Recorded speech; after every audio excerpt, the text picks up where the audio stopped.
জাতি আমার মনের থেকে বিশ্বাস একটা অভিভাবক হারালাম আমরা, এটা নিঃসন্দেহে। তো ওনাকে খুব কাছ থেকে দেখার আমার সৌভাগ্য হয়েছে। আমি সচিব যখন ছিলাম, আমি বড় জিনিস নিয়ে আলাপ করবো না, কারণ ওটা এখানে আরও জ্ঞানী লোক আছেন, ওনারা বলবেন। কিন্তু just owner commitment to people, কয়েকটা ছোটোখাটো জিনিস বলি। আমি তখন আমি 91-এ ইনফরমেশনে, তখন আমি ডিজি, যে দেখি যে এই যে গার্ল চাইল্ড এডুকেশন, মেয়েদের শিক্ষার ব্যাপারে উনি যে অবৈতনিক করে দিলেন, এর উপরে এমফাসিস, এটা বিরাট ব্যাপার। আরেকটা প্রোগ্রাম তখন করেছিলেন, ফুড ফর এডুকেশন প্রোগ্রাম, এটা অনেকে বোধহয় জানেন না। স্কুলে গেলে পরে ওই খাদ্য সাপ্লাই পেতেন। এগুলো তারপরে ধরেন, যেটা আমার কাছে খুব অবাক লাগলো, 2003-এ যখন আমি সচিব হলাম, আমি দেখি যে যৌতুকের বিরুদ্ধে মনে হয় যেন উনি একেবারে জেহাদ ঘোষণা করছেন। একেবারে যেখানে মানে প্রোগ্রাম হলে যৌতুকের বিরুদ্ধে থাকতেই হবে। আমি যখন লেবার সেক্রেটারি হলাম, ওনাকে সালাম, যেদিন জয়েন করবো ওনাকে সালাম দিতে গেলাম, you know what the first thing আমাকে বললেন যে, আচ্ছা গার্মেন্টসের মেয়েদের বেতন কত দেয়? আমি মানে কনসার্ন এই যে প্রত্যেকটা মাইনর ছোট মানে সাধারণ লোকের ব্যাপারে ওনার চিন্তা। আমি এখন পার্সোনাল এক্সাম্পল থেকে বলছি। আমি হলাম আমি পরে আমাকে বললেন যে, আমি বললাম যে ম্যাডাম কেউ এত দেয়, কেউ এত দেয়। বলে হ্যাঁ তাই দেয়, আপনি ইমিডিয়েটলি করবেন, একটা মিনিমাম ওয়েজ করে বেতনটা যেন একটা ফেয়ার স্যালারি হয়, এই ব্যাপারে স্টেপ নেবেন।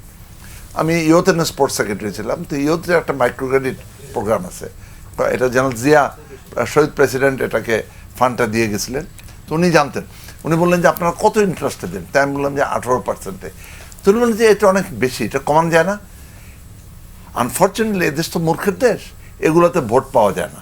ভোট পাওয়া যায় অমুকের ব্রিজ, অমুকের রাস্তা, কিন্তু আপনি এটার ইম্প্যাক্টটা চিন্তা করেন, সাধারণ এমন প্রত্যেকটাই হয়েছে। মাইক্রো ক্রেডিটটা 10% নিয়ে আসা, একেবারে ভিত্তির যে জায়গাগুলো, লেবারে ওইটা মিনিমাম ওয়েজ আমরা করে দিলাম 2006-এ, আপনি জানেন গার্মেন্টসের।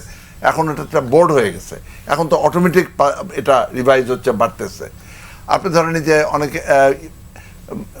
গাছ লাগানোটা, যারা নর্থ বেঙ্গলে যারা গিয়েছেন এই 90-র আগে, এটা মরুভূমি হয়ে যাচ্ছিল, আপনি এখন যান চারিদিকে সবুজ হয়ে গেছে। তো এখন সোশ্যাল এই যে ওনার অ্যাটেনশন।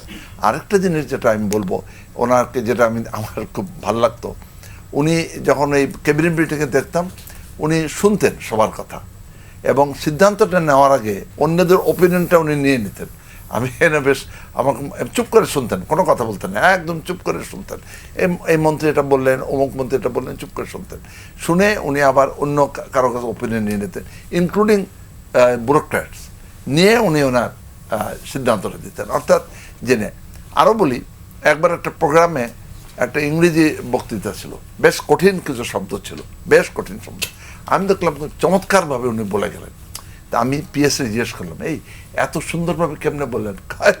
35 বার উনি বাসায় এটা কোনো কিছু মানে উনি ক্যাজুয়ালি করেননি, এটা ম্যাটার অফ দেশের ইন্টারেস্টের ব্যাপার। ওখানে অ্যাম্বাসেডার ছিল, থরলি প্রিপেয়ার্ড, এবং লাস্ট যেটা বলবো, মানে অনেক কথাই বলার আছে, ওখানে লাস্ট যেটা বলবো সেটা এরাও সবাই বলবেন, অসাধারণ ভদ্রতা, এবং যেটাকে ইংরেজিতে বলে ভেরি গুড আপব্রিঙ্গিং।